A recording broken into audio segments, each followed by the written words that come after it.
어머니 유순자 씨는 간인하지만 신비로운 여성이다. 몇 년 동안 저는 그녀가 결코 풍파에 굴복하지 않는 불굴의 모델이라고 항상 생각했습니다. 하지만 사실은 그 단단한 껍질 뒤에서 엄마는 내가 상상할 수 없는 희생을 감수했다. 인생은 어머니와 나를 다른 길로 인도했다. 나는 서울에서 미래를 건설하느라 바쁘고 어머니는 광주에서 조용히 고난과 싸웠다. 모든 것이 무너질 때 비로소 저는 행복은 때때로 우리가 원하는 것을 얻는 것이 아니라 우리가 이미 가지고 있는 것을 감사하는 데서 온다는 것을 이해합니다. 이것은 제 어머니에 대한 이야기입니다. 제 자신의 봄을 보내기 위해 어머니가 보내신 겨울들에 대한 이야기입니다. 저는 서울에 사는 인테리어 디자이너인 32살 유아라입니다. 거의 10년 동안 수도에서 살면서 일한 후 저는 늦가을 아침에 심장마비로 어머니가 입원하셨다는 소식을 들었습니다. 저는 홍대에 있는 제 작은 스튜디오에 있었고 카페 프로젝트를 위해 그림을 완성하느라 바빴습니다. 어머니와 가장 가까운 곳에 살고 있는 이모로부터 걸려온 전화는 이제껏 들어본 적이 없는 다급함 속에서 걸려온 것이었다. 어머니 유순자 씨는 신중하고 차분한 마음으로 몸을 가누는 간인한 여성입니다. 마지막으로 건강을 언급하셨을 때가 기억납니다. 그녀의 목소리는 부드러웠습니다. 그냥 피곤해서 심각한 건 아니야. 그러나 이번에는 심장마비가 그녀의 허약함을 숨길 기회를 주지 않았습니다. 나는 바로 다음날 아침 광주로 돌아가 작은 여행 가방과 혼란스러운 생각들을 들고 가기로 결심했다. 매일 아침 아버지의 자전거 소리에 익숙한 골목길, 추석 때마다 어머니의 부엌에서 찹쌀 냄새가 퍼졌던 내가 자란 이 도시는 나의 전부였다. 그러나 이제 기억과 현실은 더 이상 일치하지 않는 것 같다. 거리는 여전하지만 더 이상 속하지 않는 연극의 배경에서 걸어가는 것 같아 낯설었다. 나는 지난 몇 년 동안 일어난 변화를 생각하지 않을 수 없다. 7년 전 아버지가 돌아가신 이후 어머니는 광주 변두리에 있는 오래된 집에서 혼자 사셨다. 저는 종종 그녀가 괜찮고 어머니의 강한 성격이 외로움을 극복하는 데 도움이 될 것이라고 스스로에게 말합니다. 하지만 지금은 돌이켜보면 우리 사이의 거리 때문에 죄책감을 느끼지 않을 수 없다. 어쩌면 나는 서울에서의 일과 삶이 나와 할머니의 끈끈한 유대감을 흐리게 하도록 내버려 두었는지도 모른다. 작년 설날에 어머니를 마지막으로 방문했던 것을 기억합니다. 저는 겨우 이틀 동안 머물렀는데 대부분의 시간을 친척들과 식사하고 이야기를 나누는데 보냈습니다. 우리는 실제로 깊은 대화를 나누거나 중요한 것에 대해 언급하지 않습니다. 그때 이제 앞으로 할 시간이 많이 남았구나라는 생각을 했어요. 하지만 어머니의 심장마비는 나를 주관적으로 깨우는 종소리 같았다. 나는 더 이상 지체할 수 없다는 것을 깨달았다. 이번에는 며칠만 묵고 자녀의 책임을 다한 뒤 서울로 돌아가야겠다는 생각이 들었다. 그러나 시내로 이어지는 익숙한 언덕을 지나는 버스에서 나는 이번 귀환이 단지 짧은 여행이었는지 자문하는 것을 막을 수 없었다. 어쩌면 제가 의도했던 것보다 더 오래 지속될 수도 있습니다. 어쩌면 제가 발견하기를 기다리고 있는 것들이 있을지도 모릅니다. 우리 집은 광주광역시 동구의 한 작은 골목에 숨어 있는데 1년 내내 졸졸 흐르는 잦은 개울에 몇백 미터만 더 가면 닿을 수 있다. 내가 어렸을 때 이 집은 항상 웃음소리가 가득했다. 비가 오는 날 온 가족이 화덕 옆에 모여 숯불 타는 소리와 함께 베란다에서 떨어지는 빗소리가 조화를 이룬다. 겨울 저녁에는 노란 불빛 아래 앉아 공부를 하고 어머니는 가족의 낡은 옷 조각 하나하나를 열심히 고친다. 하지만 지금 그 집은 마치 얼룩무늬처럼 내 눈앞에 어른거렸다. 베란다의 석회벽이 벗겨져 낡은 벽돌 조각이 드러났다. 매일 어머니가 가꾸던 작은 정원은 이제 잡초로 뒤덮였고 임시로 꽂힌 대나무 울타리도 시간 때문에 썩었다. 나는 캐리어를 내려놓고 문을 열고 들어갔다. 축축한 공기가 나를 약간 불편하게 했지만 나를 더욱 가슴 아프게 하는 것은 이상할 정도로 조용한 것이었다.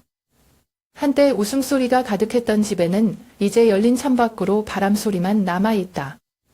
나는 숨을 크게 들이쉬고 청소를 시작했다. 어머니의 밤을 정리하던 중 나는 침대 밑에서 오래된 나무 상자를 우연히 발견했다.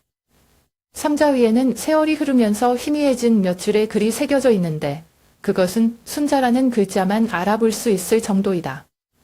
나는 상자 뚜껑을 열었고 안에는 누렇게 겨난 페이지들이 들어있는 오래된 일기장이 있었다. 제 눈에 가장 먼저 띄는 것은 기울어져 있고 규칙적인 어머니의 글씨체입니다. 어머니가 일기를 쓰신 적이 있는지 몰랐고 그 안에는 한 번도 들어본 적이 없는 사연이 들어있을 줄은 더욱 몰랐다. 첫 페이지들은 그녀가 서울에 사는 열정적인 소녀였을 때 수출입 회사에서 일했던 어머니의 젊은 시절을 다루고 있다. 저는 그녀의 삶을 묘사한 부분들을 훑어봤습니다. 긴장된 회의들, 늦은 시간까지 야근하는 것, 그리고 그녀 자신의 작은 패션 가게를 차리는 것에 대한 꿈, 여기까지 나는 숨을 쉬기 위해 멈춰야 했다. 저는 어머니가 그렇게 야심찬 여자였을 거라고는 생각도 못했어요. 제 눈에는 그녀는 항상 단순하고 명예롭지 못한 엄마였습니다. 하지만 다음 페이지들은 정말 저를 당황하게 합니다. 일기장의 어머니는 우리 아버지가 아닌 강준호라는 남자에 대해 이야기한다. 그는 어머니의 상관이었고 어머니의 말에 따르면 그들은 한때 매우 깊은 관계를 맺었다고 한다. 그녀는 준호가 1980년 가을 저녁에 그녀에게 첨언했다고 썼지만 며칠 후에 그가 미국에 정착하기 위해 한국을 떠날 준비를 하고 있다는 것을 알게 되었다.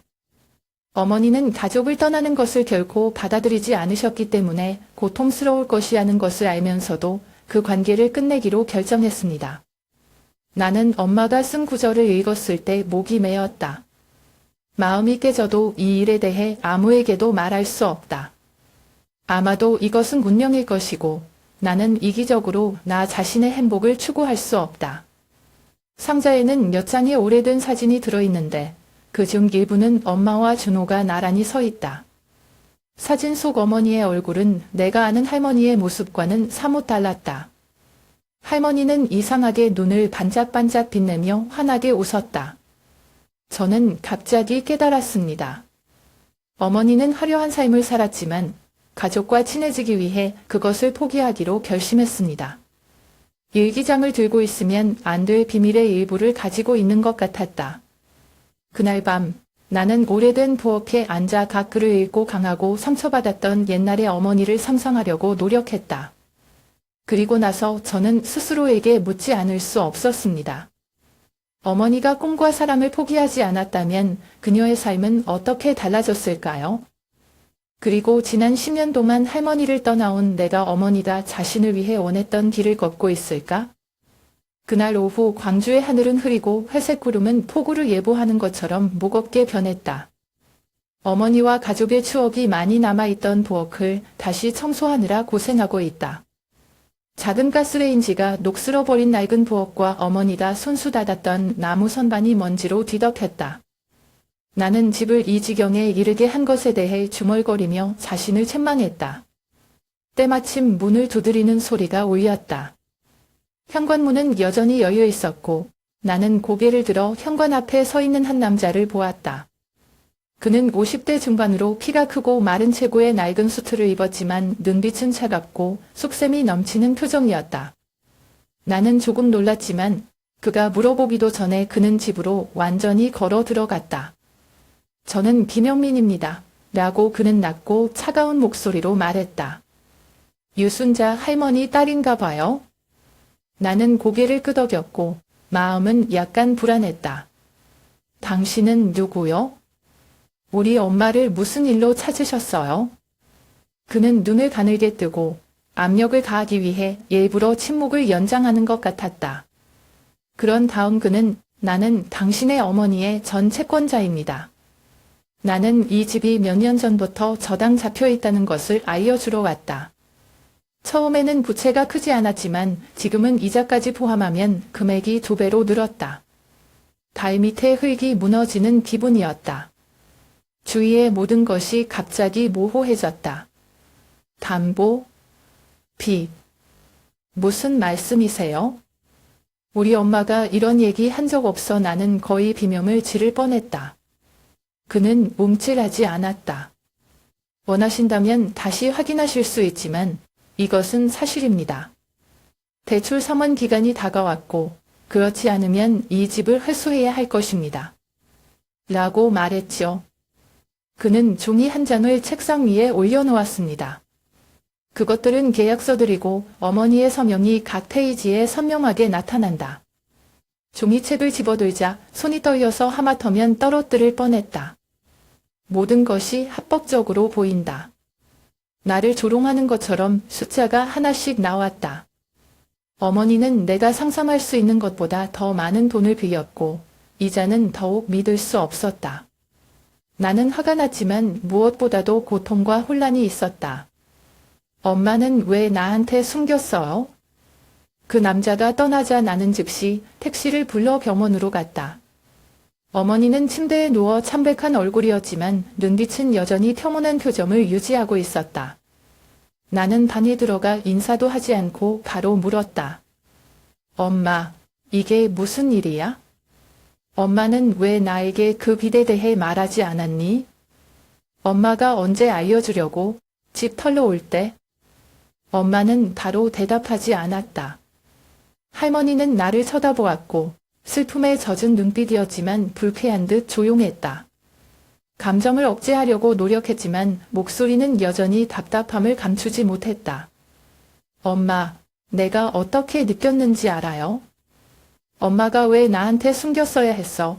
엄마가 일찍 말했더라면 우리는 해결책을 찾을 수 있었을 텐데. 잠시 후 어머니는 조용히 말했다. 엄마는 내가 걱정하는 것을 원하지 않아. 서울에서 혼자 살았는데 부담 주고 싶지 않아요. 나는 입술을 깨물었고 마음속에 분노와 무력감이 섞여 있었다. 하지만 엄마는 제가 모든 것을 이런 식으로 알게 되면 어떻게 느낄 거라고 생각하세요? 어떻게 내가 엄마를 돕고 싶지 않을 정도로 무심하다고 생각할 수 있어? 엄마는 내 눈을 피하기 위해 외면했다.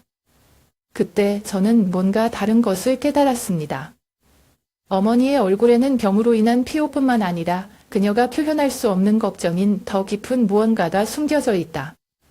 나는 스스로에게 물어보지 않을 수 없다. 엄마가 나에게 숨기고 있는 것이 또 있을까? 그날 저녁 김현민이 남긴 서류를 넘기고 혼자 낡은 주방에 앉아 있었다. 나는 채무의 근원을 알아내려고 노력했지만 내가 본 것은 더더욱 이를 꼬이게 했다. 알고 보니 어머니가 빌린 돈은 단지 생계를 유지하기 위해서가 아니라 다른 사람과도 관련이 있었다. 그의 이름이 거래에 나타나 있었다. 누구야? 그리고 왜 제 어머니가 이 빚을 짊어져야 할까요? 생각하면 할수록 뭔가 잘못되었다는 것을 느꼈다. 어머니가 꿈을 포기했던 것처럼 누군가를 위해 희생하신 걸까요? 그리고 김영민이라는 사람은 실제로 채권자일 뿐일까요? 아니면 제가 전혀 알지 못했던 이야기에서 또 어떤 역할을 했을까요? 아무리 받아들이기 어렵더라도 진실을 찾아야 한다는 것을 안다. 그날 저녁, 비가 심하게 내리기 시작했고 병원 창문에 물방울이 떨어져 단조롭지만 무거운 소리를 냈습니다. 나는 어머니의 병상 앞에 서서 분노와 좌절감을 가슴에 가득 메웠다. 어머니는 내 눈을 피했고 마른 손을 담요 위에 올려놓고 계속 침묵하거나 모든 것을 설명하는 것 사이에서 쥐어뜯는 것처럼 가볍게 떨었다. 말해. 엄마가 왜 나한테 숨겼어야 했어? 왜 아이에게 한마디 말도 없이 모든 것을 하세요? 엄마는 내가 누구라고 생각해? 어린아이는 진실을 감당할 수 없나요? 나는 거의 비명을 지를 뻔했고 화가 나서 목소리를 잃었다. 어머니는 눈을 감고 한숨을 쉬셨고 제가 그녀에게서 본 적이 없는 피곤한 표정을 지으셨다. 알아. 나는 너에게 영원히 숨길 생각이 없다. 하지만 나는 내가 걱정하기를 원하지 않는다. 너 아버지의 양복장 기억나? 그가 죽기 전에 공장은 많은 어려움을 겪었다. 그것을 구하기 위해 어머니는 이 집을 저당 잡혀야 했다. 괜찮아질 줄 알았는데 아버지가 갑자기 떠나셨다. 어머니의 말 한마디가 내 마음을 칼로 찌르는 것과 같았다. 부모님이 저를 공부시키기 위해 열심히 일하셨던 그 재봉틀을 기억합니다. 가족의 자존심이지만 이렇게까지 엄청난 부담이 될 줄은 몰랐다. 엄마는 나에게 말했어야 했어. 왜 엄마는 혼자 짊어지기로 선택하셨을까? 엄마, 내가 돕고 싶어 할 것 같지 않아? 어머니는 고개를 들고 눈은 물속에서 번졌다. 당신은 이해하지 못해요. 알아. 그녀의 목소리는 나약했지만 한마디 한마디가 깊은 감정의 밑바닥에 닿는 것 같았다. 저는 이 힘든 삶에서 벗어날 수 있는 기회를 가졌고 서울로 올라왔고 제가 꿈꾸던 직업을 가졌습니다. 엄마가 널 다시 끌어들이고 싶지 않아. 엄마는 단지 내가 가거나 엄마가 겪었던 짐에 얽매이지 않고 너만의 삶을 살기를 바랄 뿐이야. 나는 입술을 꼭 깨물고 침착하려고 애썼다. 엄마는 내가 그렇게 살 때 행복하다고 생각하지만 엄마가 혼자 이 일을 겪고 있다는 것을 모르세요? 엄마 틀렸어요. 엄마. 자식을 보호한다는 핑계로 진실을 숨기지 마라. 어머니는 한참 동안 침묵한 다음 속삭였다. 내가 틀렸다는 걸 알아. 하지만 엄마는 스스로 해결할 수 있다고 생각한다. 상황이 이렇게 안 좋아질 줄은 몰랐어요. 어머니의 말이 나를 뭉클하게 했다. 나는 그녀가 이기적인 것이 아니라 지나친 사랑 때문에 나를 숨기려 한다는 것을 안다. 그러나 지난 몇 년 동안 그녀의 침묵은 그녀를 고통스럽게 했을 뿐만 아니라 이제는 어떻게 채워야 할지 모르겠어요. 엄마는 지금 뭐 하실 거예요? 나는 여전히 약간 심술궂은 목소리로 물었지만 마음은 어느 정도 식기 시작했다. 김영민 씨가 우리를 가만히 놔둘 것 같아요?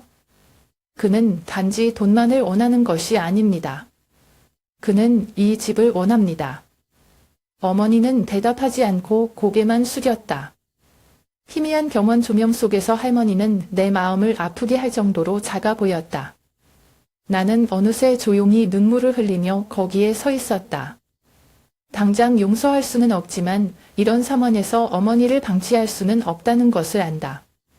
나는 돌아서서 수화기를 꺼내 김영민에 대한 정보를 찾기 시작했다. 어머니가 그를 상대할 수 없다면 나는 할 것이다.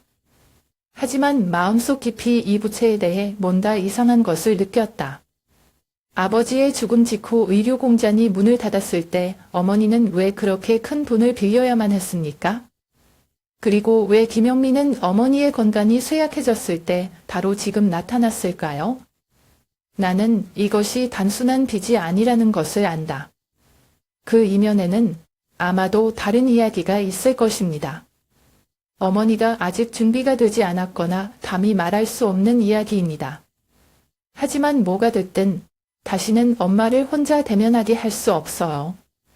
그날 밤 밖에 비가 규칙적으로 내리는 소리는 집을 더욱 우울하게 만들었다. 나는 거실에 앉아 어머니 방에서 가져온 일기장의 낡은 종이 한 장의 노란 책상 불빛이 튀어올랐다. 페이지들은 노란색이고 종이 가장자리는 시간 때문에 낡았지만 그 위에 모든 글은 마치 어머니가 겪었던 고난의 세월을 이야기하는 것처럼 살아있는 것 같다. 그녀가 결코 공개하지 않은 것들. 중간 페이지까지 열었을 때 저는 어머니가 아버지가 돌아가신 후 시간에 대해 쓰신 것을 읽었습니다. 가정의 양복잔이 무너질 기로에 섰던 추운 겨울날들이었다. 매일요 라고 어머니는 썼습니다. 저는 바느질과 빨래로 인해 손이 터지고 아침 일찍부터 밤늦게까지 일했습니다. 하지만 아무리 해도 번 돈은 빚을 갚고 아라를 교육시키기에 충분하지 않다. 저는 멈춰서 제 손을 보았습니다. 그들은 부드럽고 잘 관리되며 고생의 흔적이 없다. 그러나 어머니의 손은 다릅니다. 굳은 살, 두드러진 힘줄, 모두 그녀가 희생된 세월의 증거입니다. 일기장에 눈물을 참을 수 없는 구절이 있다. 어머니는 아버지의 유일한 유물인 결혼 반지를 팔아야 했다고 말했다. 팔고 싶지 않아요. 라고 어머니는 썼습니다. 아라는 등록금이 필요합니다. 반지를 잃어버렸다고 거짓말을 했어요. 그리고 눈을 들여다보니 제가 그녀의 마음을 아프게 했다는 걸 알았죠. 하지만 엄마가 되면 어쩔 수 없이 나는 그날을 회상한다. 우리 사랑과 가족의 상징인 부모님의 결혼 반지가 뜻하지 않게 사라졌다고 생각하니 많이 울었어요. 나는 그것이 그녀의 고통스러운 교환이라는 것을 몰랐던 부주의함 때문에 어머니를 책망했다. 다른 페이지를 넘기자 짧지만 강박관념으로 가득 찬 구절이 보였다. 어머니는 김영민이라는 채권자를 만나러 간 날에 대해 썼다. 그는 쉽게 협상할 수 있는 사람이 아니에요. 라고 어머니는 썼다. 그는 냉정하고 날카로우며 나를 약점으로 몰아넣을 기회를 결코 놓치지 않았다. 하지만 선택의 여지가 없었어요. 나는 자세히 읽을 힘조차 없는 서류에 서명했다. 나는 일기장을 내려놓았고 가슴이 두근거렸다. 김영민의 등장은 단순한 사고가 아니다. 그는 우리 가족의 상황을 잘 알고 있고 어머니가 빚을 갚을 수 없다는 것을 알고 있지만 그녀를 계속 탈출구가 없는 길로 몰아넣고 있다. 왜요? 그는 단지 돈 때문인가요? 아니면 다른 무엇 때문인가요? 저는 전화를 들고 어머니와 가장 가까운 곳에 사는 이모에게 전화를 걸었습니다. 이모가 배를 울린 후 전화를 받았는데 슬픈 목소리였지만 내가 빚에 대해 묻는 것을 들었을 때 놀라지 않았다. 알아요. 라고 이모가 천천히 말했다. 엄마는 내가 알기를 원하지 않아서 나는 감히 아무 말도 할 수 없었다. 근데 김영민 씨가 그는 단순한 채권자가 아니다. 그 말이 나를 얼어붙게 했다. 그게 무슨 말이야? 이모는 대답하기 전에 잠시 망설였다. 그는 한때 아버지와 아들의 사업 파트너였다. 의류공장이 어려움을 겪기 시작했을 때 그는 거액의 자금을 투자했지만 모든 것이 무너지자 모든 것을 돌려달라고 했습니다. 심지어 터무니없이 높은 이자율도요. 너희 어머니는 그의 원한을 포함하여 너희 아버지가 남긴 모든 것을 짊어져야 한다. 나는 전화기를 꽉 움켜쥐었고 마음은 분노로 가득 찼다. 왜 엄마는 이 모든 것을 혼자 견뎌야 하나요? 그리고 왜 김영민은 어머니가 경약할 때 이 순간을 선택해서 다시 돌아오려고 했을까요? 더 이상 가만히 있을 수 없다는 걸 알아요. 그날 밤 저는 몇 시간 동안 앉아서 일기의 한 줄 한 줄을 다시 읽었습니다. 모든 페이지는 제가 결코 알지 못했던 이야기, 사랑, 희생, 그리고 어머니가 수년 동안 숨겨왔던 고통에 대한 이야기입니다. 나는 그녀가 숨긴 것을 용서할 수 없지만 그녀가 나를 위해 한 짓도 용서할 수 없다. 나는 결정했다. 김영민 씨를 대하고 이번에는 어머니를 계속 어둠 속으로 몰아넣지 않도록 하겠습니다. 다음 날, 초겨울에도 춥습니다. 나는 어머니를 만나러 병원에 갈 준비를 하고 있었는데 초인종이 울리는 것을 들었다. 문을 열었을 때 김영민이 낡은 수트를 입고 서 있는 것을 보고 놀라지 않았다. 그의 손에는 내용을 바로 짐작할 수 있는 두꺼운 종이 뭉치가 들려 있었다. 안녕하세요 유아라 선생님이라고 일부러 한 글자씩 길게 늘어놓으며 낮은 목소리로 말했다. 오늘 저는 해결책을 가지고 왔습니다. 당신과 당신의 어머니는 여기에 서명하고 이 집의 소유권을 저에게 넘기고 모든 것이 끝난 것으로 간주할 수 있습니다. 나는 손을 꽉 쥐며 침착하려고 애썼다. 당신은 이렇게 계속 이곳에 오는 것이 너무 지나치다고 생각하지 않나요? 어머니는 병원에 입원해 계시는데 저는 제대로 이해하지 못하는 것에 서명할 생각이 없습니다. 김영민은 씩 웃으며 도전적인 눈빛을 보냈다. 선택권이 있다고 생각하세요? 이 집은 담보로 잡혔고 빚은 갚을 수 없는 수준으로 늘어났다. 제가 원하면 오늘 당장 되찾을 수 있습니다. 하지만 여러분께 기회를 드리고 있습니다. 효자라면 어머니 대신 빚을 갚으세요. 다시 오지 못하게 해. 그의 말은 나의 자존심에 일격을 가하는 것과 같다. 얼굴에 뜨거운 피가 솟구치는 것을 느꼈지만 그래도 침착하려고 노력했다. 당신은 누구를 협박하고 있다고 생각합니까? 저는 할아버지한테 쉽게 강요당하는 아이가 아니에요. 만약 당신이 이 집을 얻기를 원한다면 법적 전쟁을 준비하세요. 김영민의 눈에는 놀라움이 번뜩였지만 냉랭한 표정이 빠르게 되살아났다. 저는 그녀에게 다시 생각해보라고 조언합니다. 법이요? 그녀는 어머니가 어디에 서명했는지 잘 알고 있었다. 모두 합법입니다. 이 일을 오래 끌고 싶지 않다면 고집 부리지 마세요. 나는 숨을 깊이 들이쉬고 그를 똑바로 쳐다보았다. 저는 당신이 싸우지 않고 제 가족을 끝까지 밀어붙이도록 두지 않을 것입니다. 그리고 나는 그의 열성 뒤에 있는 진짜 이유를 알기 위해 모든 것을 할 것이다. 그는 엷게 웃었고 목소리는 싸늘해졌다. 그냥 해봐. 하지만 당신은 기억해야 해요. 난 항상 내가 원하는 걸 얻어요. 라고 말했죠. 그는 돌아서서 제가 숨쉬기가 힘들 정도로 무거운 공간을 남겨두었습니다. 그가 떠난 후 나는 그가 책상 위에 남긴 종이 뭉치를 보고 가슴이 두근거렸다. 욕심을 부릴 뿐만 아니라 극도로 위험한 사람을 상대하고 있다는 것을 알고 있다. 그의 가혹한 말은 나의 어머니만을 겨냥한 것이 아니라 나를 일부러 자극했다. 하지만 더 이상 두려워할 시간이 없었다.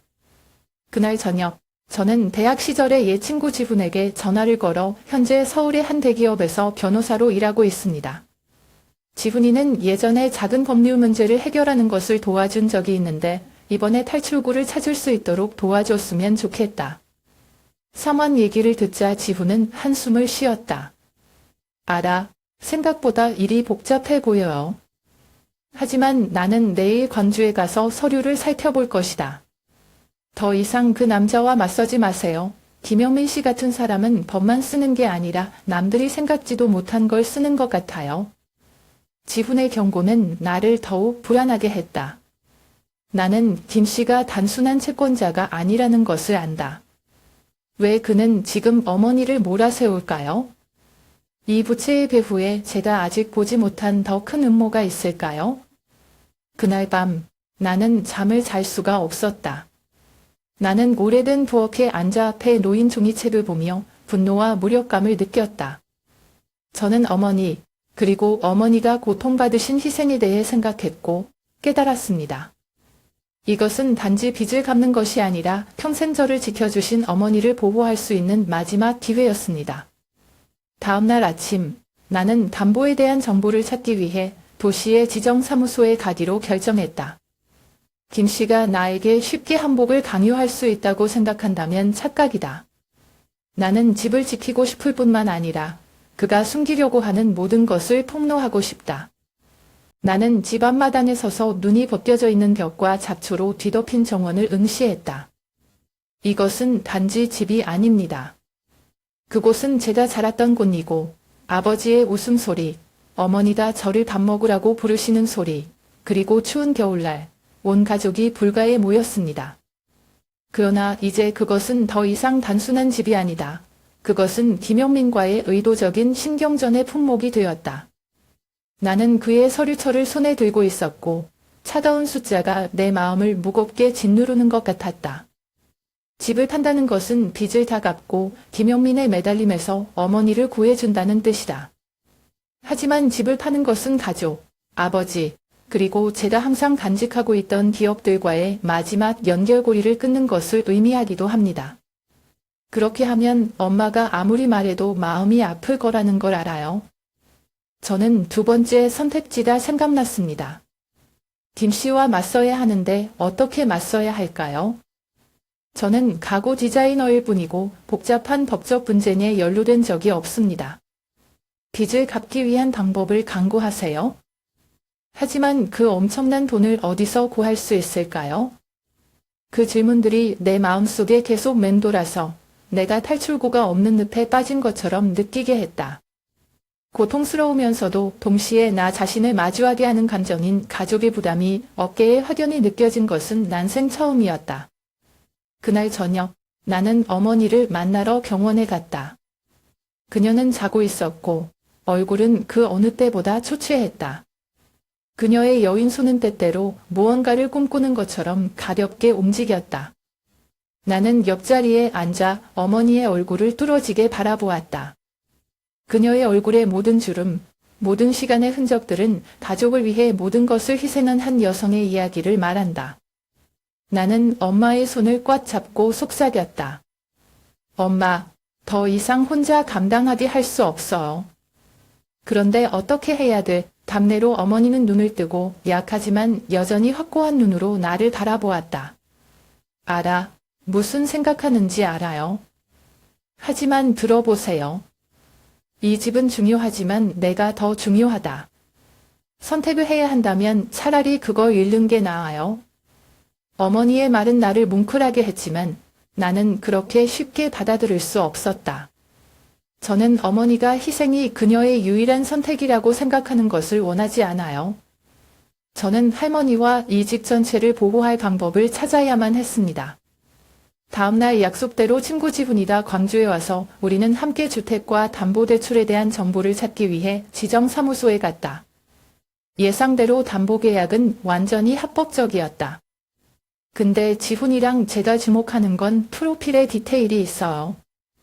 김영민은 그동안 부채 연장을 거듭했고 심지어 뚜렷한 발표 없이 금리를 여러 차례 올렸다. 이것은 법이 개입할 수 있는 제 어머니의 무지를 이용하는 행동입니다. 지훈은 서류를 들고 정색을 하며 이게 바로 그의 약점이야. 김영민이 권력을 남용했다는 것을 증명할 수 있고 그녀가 잘 이해하지 못하는 서류에 그녀의 어머니를 서명하도록 강요할 수 있다면 우리는 이 계약을 연장하거나 심지어 무효화할 수도 있다. 나는 한 줄기 희망이 번쩍이는 것을 느꼈다. 그러나 지훈은 또한 그러나 그는 확실히 쉽게 포기하지 않았다. 고 상기시켰다. 우리는 그의 다른 속임수에 대비해야 합니다. 그는 단지 서류로만 싸우는 것이 아니다.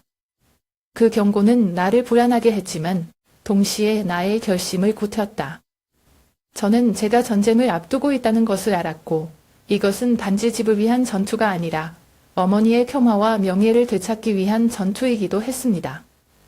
그날 밤 나는 처음으로 마음이 조금 가벼워지는 것을 느꼈다. 모든 것이 괜찮아서가 아니라 내가 혼자서는 이 일에 직면하지 않을 것을 알기 때문이다. 어머니는 나를 위해 평생을 희생하셨고 이제는 내가 그녀를 위해 똑같이 해야 할 때이다. 아무리 힘들어도 고개를 돌릴 수가 없어요. 그날 아침 광주의 날씨는 추워졌고 마른 바람이 차를 내는 듯했다. 나는 그 집의 낡은 거실에 앉아 손에 든 통장을 응시했다. 작은 숫자가 끊임없이 나에게 잔인한 현실을 상기시켜준다. 내가 가진 돈은 어머니가 지고 있는 막대한 부채에 비해 깨진 소금과 같다. 저는 제 가구 디자인들을 뒤졌습니다. 제가 작업하고 열정적으로 완성해왔던 작품들, 도면들 말입니다.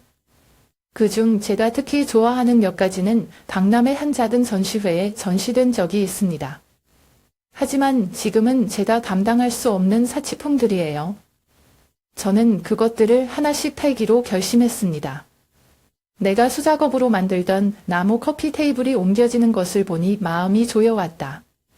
상품일 뿐 아니라 광주를 떠나 서울로 가는 제 꿈의 일부이기도 합니다. 하지만 지금은 선택의 여지가 없어요. 저는 돈이 필요하고 당장 돈이 필요합니다. 며칠 후 가능한 모든 돈을 모았을 때 나는 광주 시내 근처의 작은 카페에서 김현민을 만나기로 했다. 카페는 조용한 거리 모퉁이에 있었지만 그와 나의 긴장된 분위기는 정반대였다. 정각에 등장한 김현민은 여전히 차가운 표정과 흔한 눈초리로 눈을 부릅떴다. 나는 최대한 침착한 목소리로 돈 봉투를 탁자 위에 올려놓았다. 이것은 내가 짧은 시간에 얻은 돈의 전부이다. 하지만 빚을 다 갚기에는 역부족이었다. 이자율을 낮추고 나머지를 완성할 시간을 좀 더 주셨으면 합니다. 그는 눈썹을 치켜 올리고 눈앞의 봉투를 보고 조용히 웃었다. 당신은 나와 협상하기에 충분하다고 생각하나요? 저는 자선안해요, 유아라 씨. 나는 손을 꽉 쥐어짜서 화가 치밀지 않도록 했다. 그는 우리 어머니가 이 빚을 즉시 갚을 능력이 없다는 것을 잘 알고 있고 그가 집을 가져간다면 그는 그것을 만회할 충분한 가치를 얻지 못할 것입니다. 나는 쌍방이 모두 유리하도록 노력하고 있다. 이자율을 낮추고 시간을 더 주세요. 그것은 당신이 모든 돈을 회수하는 가장 좋은 방법입니다. 그는 의자 뒤로 몸을 젖혔고 날카로운 눈은 오랫동안 나를 주시했다. 나는 그의 머릿속에서 계산이 느껴졌고 매 초가 끝없이 계속된 것처럼 흘러갔다. 결국 그는 고개를 끄덕였고 여전히 꺼림칙함을 감추지 못했다. 좋아요. 이자율을 1부 낮추고 2달 더 드릴게요. 하지만 기억하세요. 2달이 그녀가 가진 전부입니다. 그때까지 당신이 충분히 지불하지 않으면 나는 이유 없이 집을 되찾을 것입니다. 나는 그의 위압적인 어조에 속으로 여전히 짜증이 나지만 고개를 끄덕였다. 그가 떠났을 때 나는 잠시 앉아 폭풍우를 막 탈출한 것처럼 숨을 내쉬었다. 2달, 너무 짧아서 숨이 막힐 지경이었다. 하지만 적어도 이 집을 구할 기회는 조금 더 있었다. 그날 저녁, 나는 상황을 업데이트하기 위해 지훈에게 전화를 걸었다. 2달은 그리 많지 않아요. 라고 그는 걱정스러운 표정을 지었다. 하지만 우리는 적어도 김영민에 대해 더 많은 증거를 찾을 시간이 있었다. 최선을 다하겠지만 당신도 마음의 준비가 필요해요. 그는 쉽게 대처할 수 있는 사람이 아니다. 지훈이의 말은 걱정도 되고 마음가짐도 되고 저축한 돈이나 남은 디자인 물건에만 의존할 수 없다는 것을 안다. 김영민 씨가 어머니를 계속 노리는 이유에 대해 좀 더 자세히 알아봐야겠다. 마음속 깊이 나는 이 이야기가 단순한 빚이 아니라고 믿는다. 잠자리에 들기 전에 나는 어머니의 일기장을 다시 폈다. 전에 자세히 읽지 않은 구절이 있는데 어머니가 예침곡라는 별명으로만 언급하신 한 남자에 대한 것이다. 어머니는 그가 가장 힘든 날들에 나타났지만 나중에 미스터리하게 사라졌다고 썼다. 이 예침고가 김영민 씨랑 관련이 있는 게 아닌가라는 생각이 들기 시작했어요. 눈을 감았을 때 저는 속으로 다짐했습니다. 아무리 힘들어도 어머니에게 더 이상의 상처를 입히지 않도록 하겠습니다. 이날 오후 김영민 씨와의 면담 후 다시 병원으로 향했다. 겨울에 약한 햇빛이 복도 창문으로 스며들어 흰 벽돌 바닥에 옅은 빗줄기를 만들었다.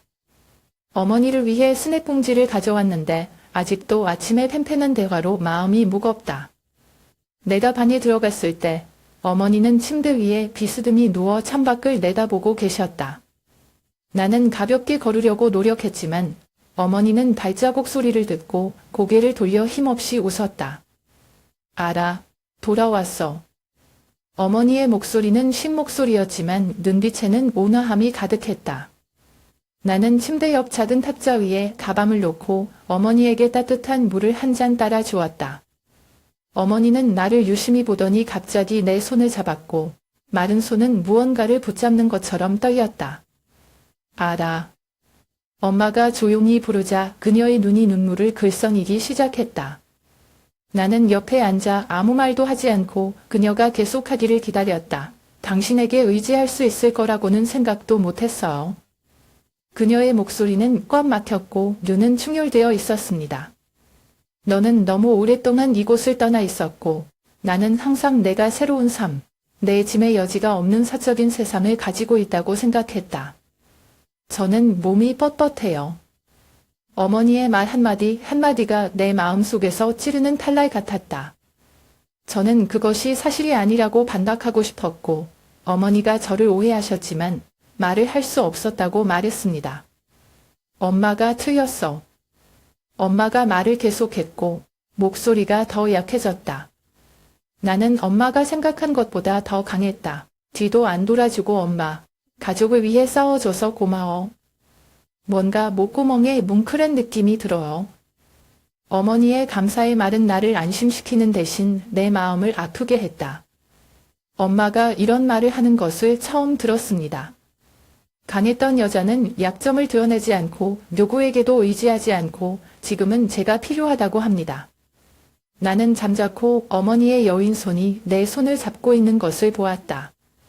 그들은 한때 불굴의 손이었고 이 집을 지었고 저를 성장하게 만들었습니다. 그러나 이제 그들은 모든 것을 짊어진 지 몇 년 만에 기력이 고갈된 어머니처럼 떨고 약하다. 그 순간 뭔가 마음이 녹아내리는 것 같았어요. 엄마가 모든 것을 숨겼기 때문에 모든 분노와 비난이 사라졌습니다. 나에게 남은 것은 사랑과 책임감뿐이었다. 난 엄마가 생각하는 것만큼 강하지 않아.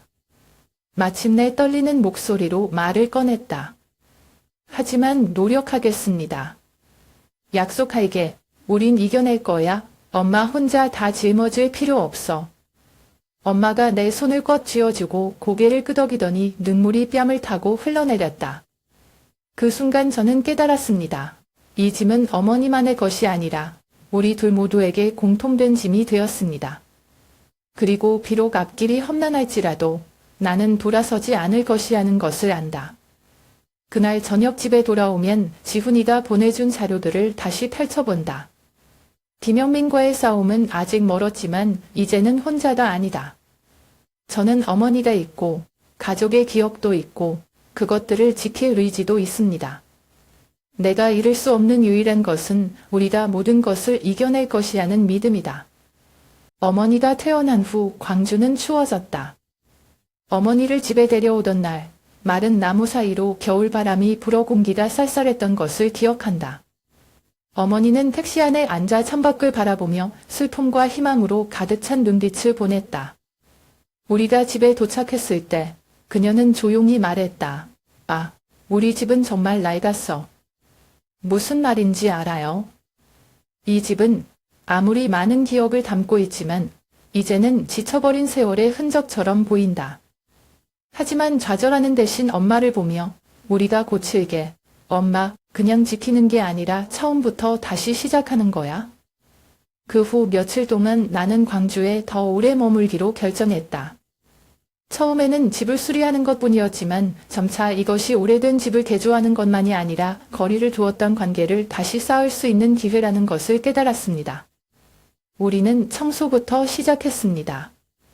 나는 벗겨진 벽을 덮기 위해 새 페인트를 샀고 어머니는 점원을 가꾸셨다.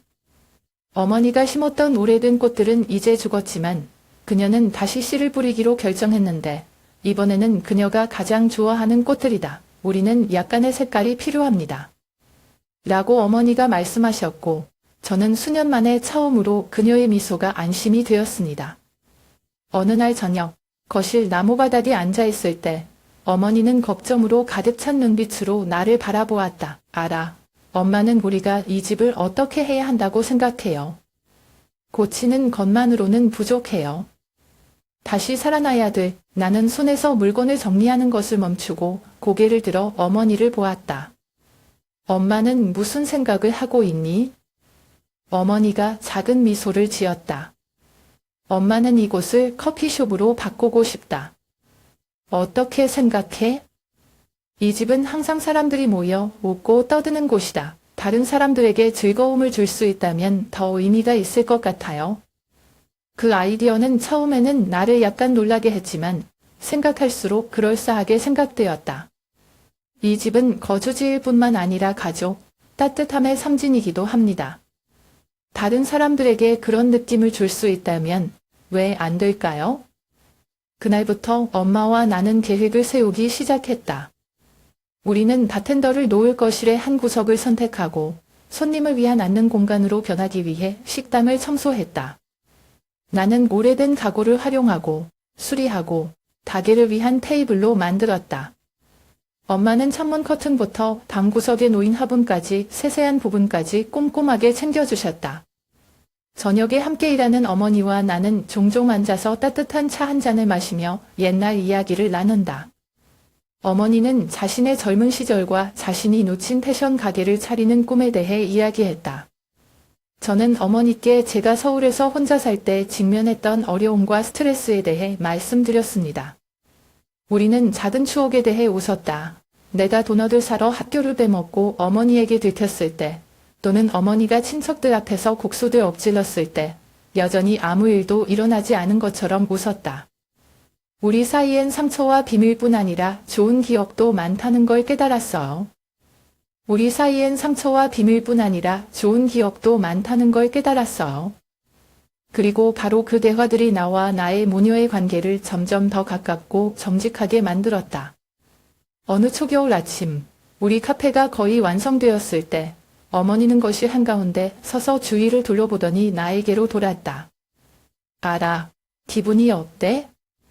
나는 미소를 지었고 따뜻한 바람이 심장을 뚫고 들어오는 것 같았다. 저는 우리가 대단한 일을 해냈다고 생각해요. 엄마. 엄마는 고개를 끄덕였고 눈은 자랑스럽게 빛났다. 우리는 해냈어요. 이 집뿐만 아니라 우리 모녀를 위해서. 어머니를 보니 집이나 카페가 가장 중요한 것이 아니라는 것을 알았다. 정말 가치 있는 것은 우리가 되찾은 연결입니다. 제가 한때는 영원히 사라졌다고 생각했던 것이죠. 그리고 그 순간 저는 앞으로 어떤 어려움이 있더라도 엄마와 아이가 함께 이겨낼 것이라고 느꼈습니다. 어느 늦은 오후, 창문에 약한 햇빛이 비쳐 나는 어머니의 예전 작업실을 청소하기로 결정했다. 이곳은 한때 아버지의 양복 공장과 관련된 일을 어머니가 관리하던 곳이었지만 지금은 서류 더미, 낡은 상자, 쓸모없는 물건 몇 개로 어수선한 공간일 뿐이다. 오래된 서랍을 끄는 동안 나는 노랗게 질린 서류철 사이에 편지가 띄워져 있는 것을 보았다. 아이보리색 종이, 어머니의 필체가 종이에 선명하게 나타나 기울어졌고 나를 아연하게 할 정도로 친숙했다. 내 이름이 편지 모퉁이에 바로 적혀있는 것을 깨닫자 내 심장은 더 빨리 뛰었다. 내가 편지를 열자 손이 약간 떨렸다. 어머니의 글은 천천히 떠오르고 내 마음에 직접 속삭이는 것 같다. 어머니의 알아. 엄마는 이 편지를 내가 바로 읽을 수 있도록 쓰는 것이 아니라 내가 더 이상 내 옆에 있을 수 없을 때 하루를 위해 남겨둔다. 엄마는 인생이 결코 쉽지 않다는 것을 알고 엄마도 내가 결코 내 의도가 아니었음에도 불구하고 많은 상처를 입혔다는 것을 알고 있다. 알아. 한 가지만 기억해 주셨으면 합니다. 완벽할 필요는 없습니다.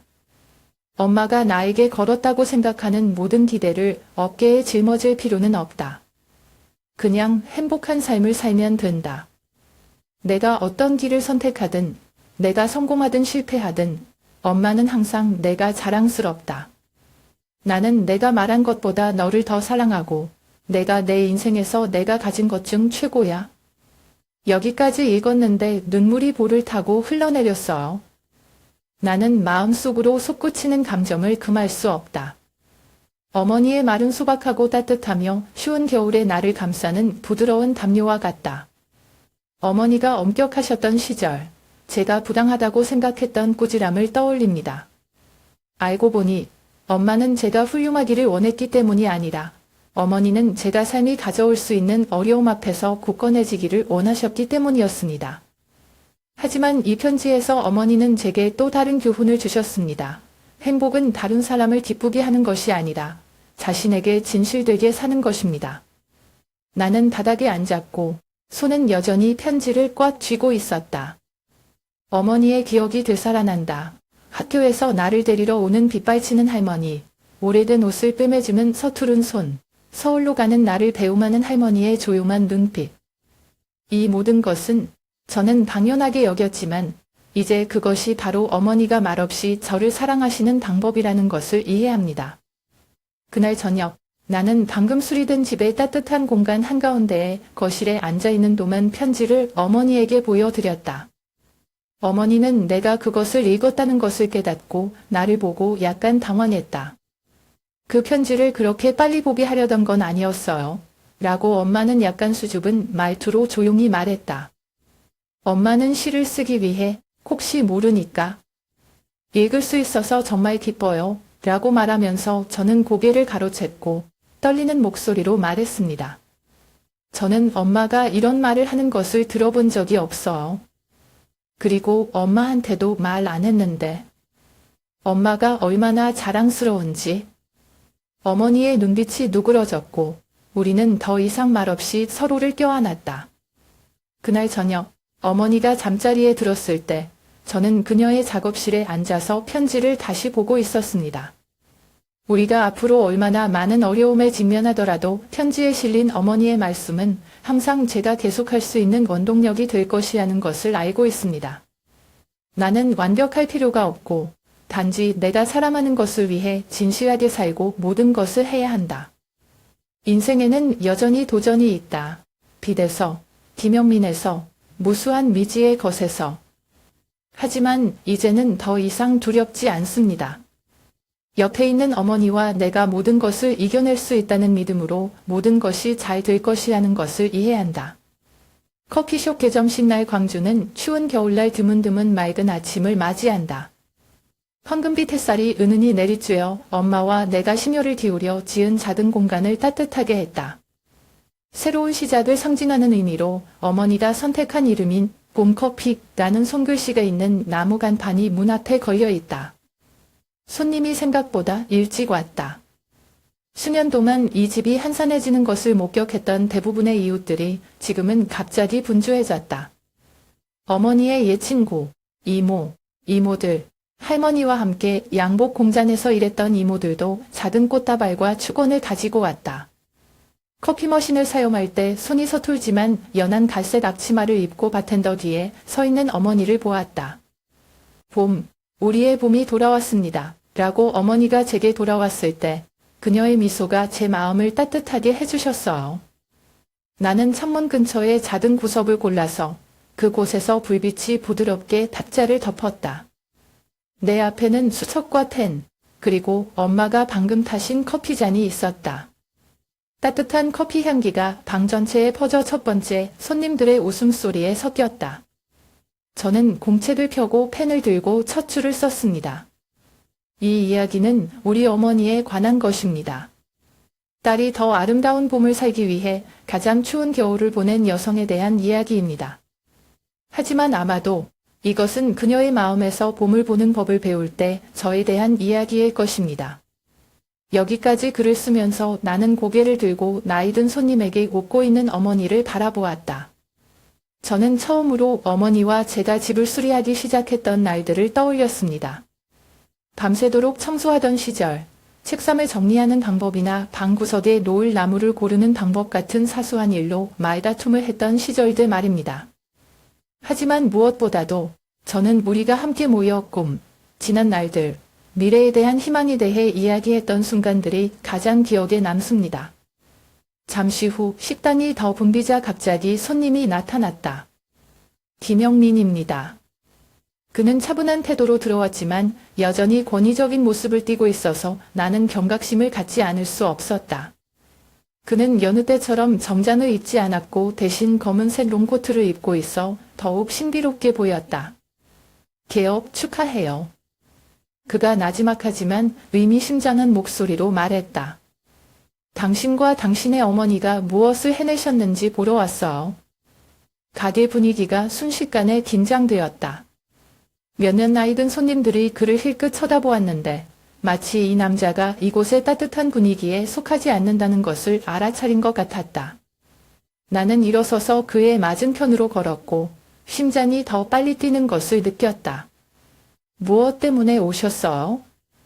나는 침착하려고 노력하며 물었다.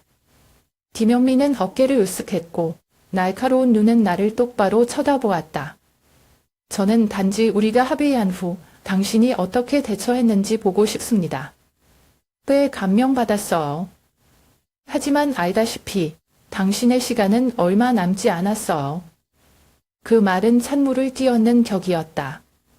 나는 그가 돌아올 것이라는 것에 대해 마음의 준비를 하고 있었지만 그가 이 중요한 날에 나타날 것이라고는 생각하지 못했다. 카운터 뒤에서 어머니의 걱정스러운 눈빛이 느껴지지만 저는 어머니가 더 긴장하는 것을 원하지 않아요. 안심하셔도 됩니다. 제가 더 확신에 찬 목소리로 대답했습니다. 나는 내 의무를 다할 것이다. 하지만 오늘은 개업하는 날인데 분위기를 망치고 싶지 않으실 것 같아요. 김영민은 내 반응을 평가하듯 피식 웃었다. 저는 당신이 약속을 잊지 않기를 바랍니다. 2달 반이 지났어요. 이와라. 그는 마지막 말을 남기고 떠났지만 그의 모습은 방 안에 차가운 흔적을 남긴 것 같았다. 문이 닫히자 나는 어머니를 돌아보았다. 그녀는 여전히 거기에 서 있었지만 약간 긴장한 얼굴이었다. 나는 다가가 그녀의 어깨에 손을 얹고 작은 미소를 지으며 안심시켰다. 모든 것이 잘 될 거예요, 엄마. 오늘은 우리의 날. 엄마는 나를 보고 눈빛이 누그러졌다. 고마워. 알아. 내가 했던 모든 걸 위해. 나는 나의 작은 구석으로 돌아가서 페이지에 펜을 놓았다. 그리고 찬바람이 스쳐도 우리의 봄은 계속되고 있습니다. 이 여정이 끝나려면 아직 멀었다는 것을 알지만 저는 어머니를 위해서, 이 집을 위해서, 그리고 저 자신을 위해서 싸울 준비가 되어 있습니다.